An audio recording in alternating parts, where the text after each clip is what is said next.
Welcome back, everyone, to another episode of The Adventures of FoxFoil. Today, we are going to be doing a massive building project that I am super excited to be getting started with, and I have been planning it for several days. But I am recording this just after finishing the auto crafting episode, and we have something that we need to go do. In the last episode, we added the auto crafting system to our iron farm, and one of the things that I asked you was to guess how many iron blocks we would be able to collect in the amount of time that it took me to complete that episode. So let's go see how many iron blocks were crafted. And the amount of iron blocks that we have is 1. What? I don't understand. This iron farm produces a ton of iron whenever I'm on because it's in the spawn chunk, and I had turned it off for a while because it was producing so much iron I didn't need anymore. We've got all of these blocks of iron here, got all these poppies over here, that's not much, but in the storage room over there I've got a bunch of iron. What in the world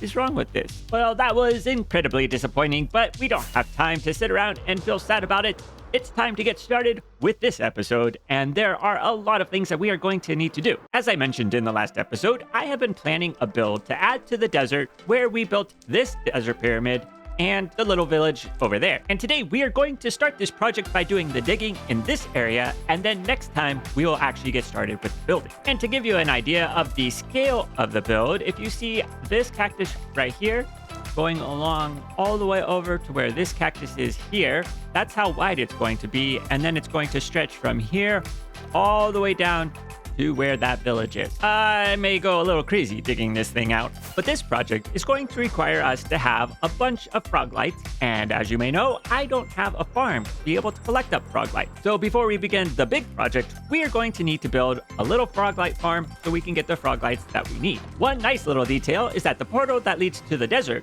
is located in a basalt delta, which is what we are going to need to build the froglight farm. I was worried I was going to have to do a lot of searching to try to find a basalt delta. For the froglight farm that we are going to be building today, I'm going to follow a tutorial by Shulkercraft, and I've included a link in the description to their video, so that way if you want to take a look at it, definitely do so, because it looks like it's a fairly straightforward design and pretty easy to follow along. But let's all pretend like I didn't just hit that wall. So I've collected up everything that we are going to need to build this farm in these 2 shulker boxes.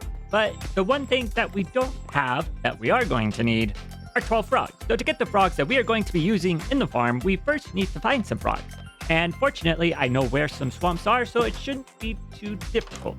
We just have to fly out in this general direction, and we should find a swamp over here. But I forgot we need to have slime balls to be able to breed up the frogs, so let me just get those real quick, and then we can go searching for the swamp. Oh, this swamp has a bunch of chickens, but doesn't look like there are any frogs here. Have you seen any frogs? Well, this is the 3rd swamp that I've been to, and I still haven't seen any frogs.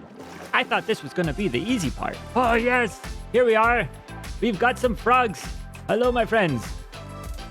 I need to sleep real quick, and then we can get started with these guys. So there are 3 different types of frogs in Minecraft, and to get the different types of frogs that we are going to need for the farm, we are going to breed up these frogs here, collect the tadpoles, and then take the tadpoles to the different biomes so that we can get each of the different types of frogs, and more importantly, each of the different types of froglight. So we have the eggs here, we just need to wait for the tadpoles to hatch, and then we should be good to go. All right, they've hatched, let's collect them up. Nope. Wait, we need to, hold on, let's get you, come on. Nope, that's not working. All right, there we go, we've got 1. Come on, nope, that's not what I wanted to do. All right, hurry, let's try it again. That's why I'm doing it wrong. All right, attempt number 2, let's get this guy. That didn't work, nope, there we go. All right, we've got 2. Get a little bit more water. Nope. Get some more water. 3. Almost there. All right.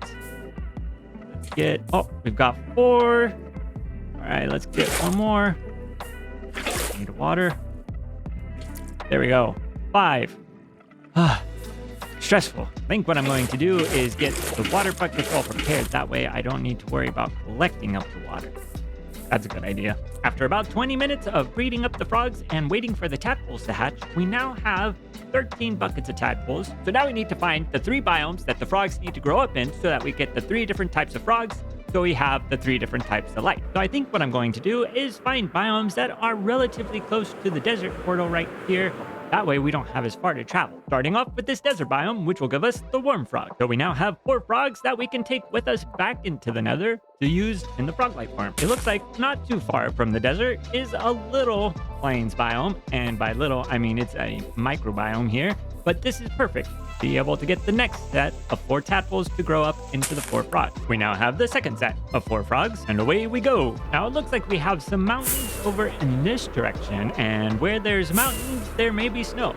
But let's see if we can find some snow to get a cold biome and not have to go too far. Oh, it's not looking good. We don't have to go really far. Aha! I found some frozen peat. Well, hello there. We've got the 4 cold frogs here, but we have a long ways to go to get back to the portal. It's another 1,000 blocks in that direction. I guess we're gonna get started. Here we go. Now this is the way to travel. We now have all 12 frogs that we are going to need for the farm. I think it's time to actually build it.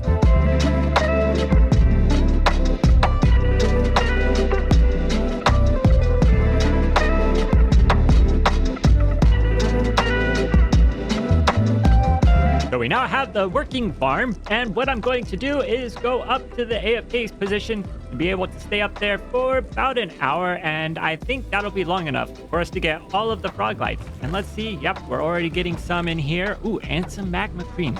That's really good to have. Yep, this is great. Perfect. All right, let me do that, and let's see how many lights we can get. Actually, I was just checking how many lights we were going to need, and I don't think an hour is going to be long enough. It might have to be 2 hours. Well, let's see what happens. So I've just come down to check on the farm, and this is a disaster.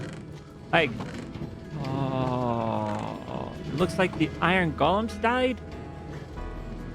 That doesn't, I mean, what in the world? I don't even know what I'm going to do.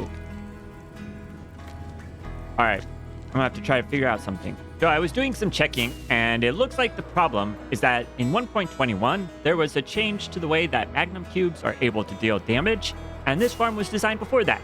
So I think there is a way to fix it. I just have to go get some more stuff. So we should have something like this, I think. And then what we can do is add the iron golems in just like this. Now, I think what we're going to do is we're going to upgrade this, and instead of having just 2 iron golems, we are going to put in 8, just to make things go a little bit faster. There we go. We've got 8 iron golems. Now we just need to replace the glass, and we should be all set to go. So the fix that I found said that I needed to place the chains vertically, and I realized that I had placed those chains in horizontally. So I now fixed that, and we're ready to AFK again.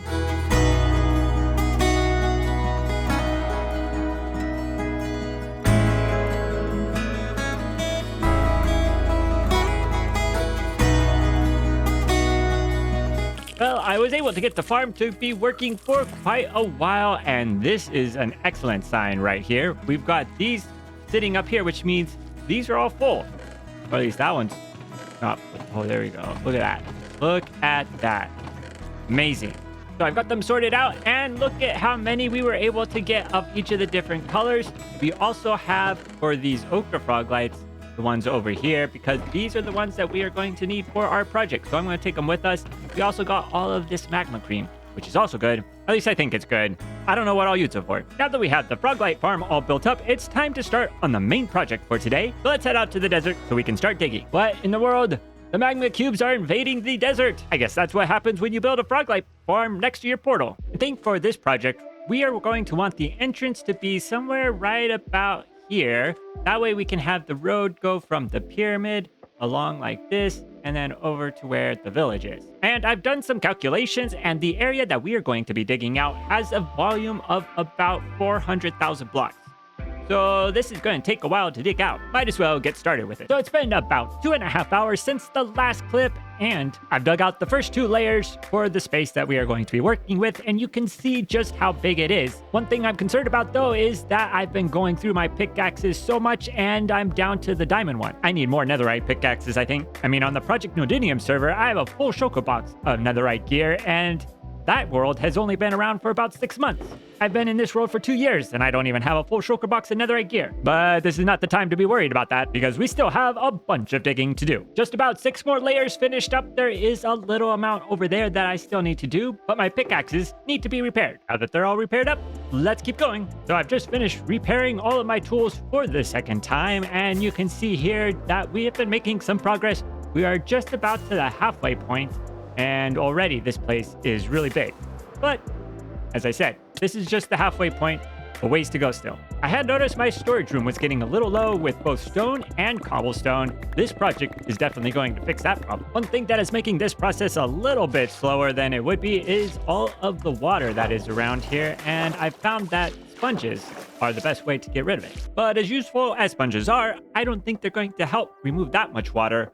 Fortunately, I don't think that we're going to have to, because you can see where the scaffolding comes down. That's as low as we're going to go. And having this massive cavern underneath is going to save me a lot of time in digging. As you can see, this room is getting so much bigger. We've made a lot of progress since the last time we took a look around, and there's still a long ways to go. So I guess it's back to mining. I accidentally hit this Enderman and barely made my way into this little hole.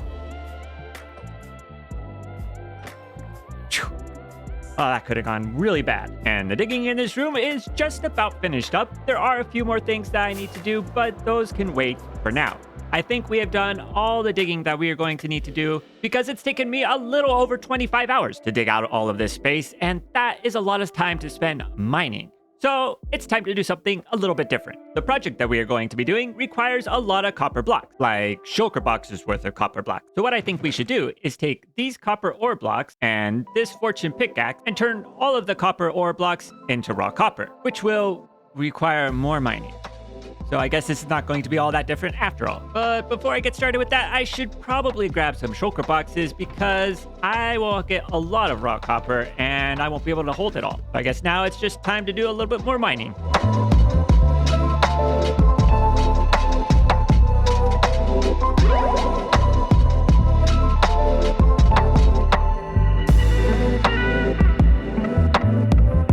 After a little bit more mining, we have 2 shulker boxes full of raw copper blocks. We are now going to take these over to the smelter so that they can be smelted up into copper ingot. Let's get these turned on so they can start smelting up. I've already got the first chest filled. We gotta get the other ones filled as well. And now all of these chests are filled with the raw copper so that they can get smelted up. And everything should start to come out down here. Yep, these are going good. And the fuel chests are also filled up, and those carts are going off as well, so that way we don't run out of fuel as we get the smelting going. But I think this smelting process is going to take a little bit of time, and that might be the best place to end this episode. In the next episode, we are actually going to get started with the building. Finally, at long last, that will happen, and we'll have to get the resources collected up as well. But until then, thank you so much for joining me. It's been great having you here. If you enjoyed today's video, please leave a like. If you want to see more, please subscribe. And until next time, see you later.